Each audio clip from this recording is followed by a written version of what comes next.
Mesdames et messieurs, il est dit de l'information qu'elle est la matière première à toute décision pour agir en conséquence. Ce dicton vaut tout son pesant d'or quand il s'agit d'évoquer la pérennité des entreprises. En effet, les personnes qui les font vivre ont besoin d'informations pour leurs décisions d'investissement. Cette information est divulguée par le truchement des documents périodiquement établis pour rendre compte de leur situation financière et patrimoniale. Il s'agit des états financiers que sont le bilan, le compte de résultat et l'annexe.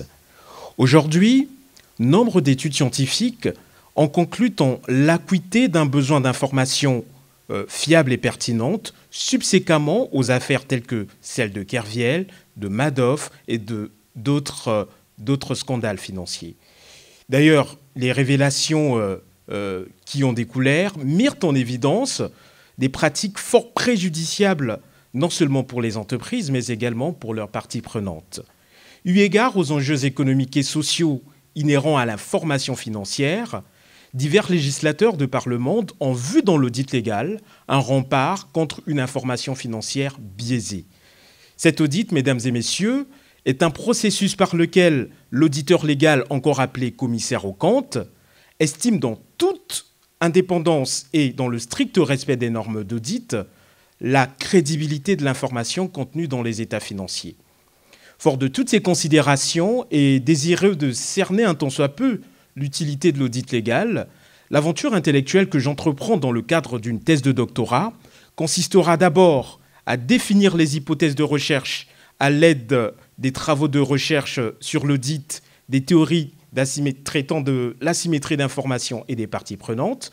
Ensuite, à user d'une démarche quantitative de recherche qu'est l'expérimentation pour tester ces hypothèses après échantillonnage des parties prenantes et collecte de données auprès de ces dernières.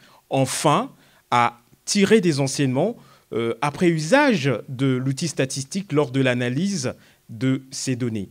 En définitive, la thèse qui est la mienne se veut être une tentative supplémentaire de compréhension de l'audit légal sous le prisme d'outils d'aide à la décision pour les parties prenantes tant avérées que potentielles aux activités des sociétés non cotées en France, lesquelles sont plus nombreuses que les sociétés cotées et